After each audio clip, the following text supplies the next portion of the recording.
And we've got to understand that as human beings, we're basically not logical creatures. We're very emotional creatures. We make many decisions based on emotion, not fact. Lesintelligences.com, votre extracteur de connaissances. In your books, you talk about influence, persuasion, business, or to sell with a good heart. Well, it began from being a speaker, but before that, I began in broadcasting, first in radio and then in television, but I wasn't very good at it. And so before long, I found myself in sales. And when I first began in sales, I knew nothing about selling on a professional level. And the training where I first worked was negligible.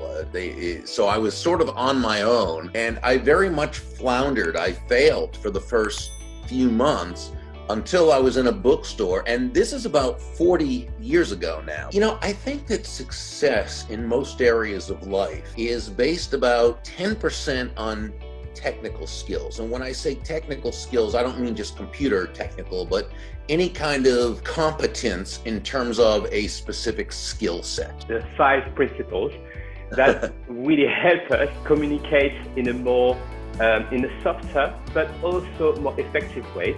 So could you tell us more about those 5 principles that we can find in this book? Sure. Well, the first one is to control your own emotion. Emotions are a wonderful thing. They bring us joy. They make life worthwhile. So by all means, have your emotions, but make sure that you are the master of your emotions instead of your emotions being the master of you. By all means, take your emotions along for the ride, but make sure you are driving the car. We know the human mind cannot distinguish between what is real and what has been suggested to it. By the time we're maybe 3, 4, 5 years old, our belief system is pretty much established. What's interesting is we had nothing really to do with it, right? We weren't old enough to take information that was given to us by the world around us and think about, is that correct? Is it not? Is this, we just kind of accept it. That's the way life is.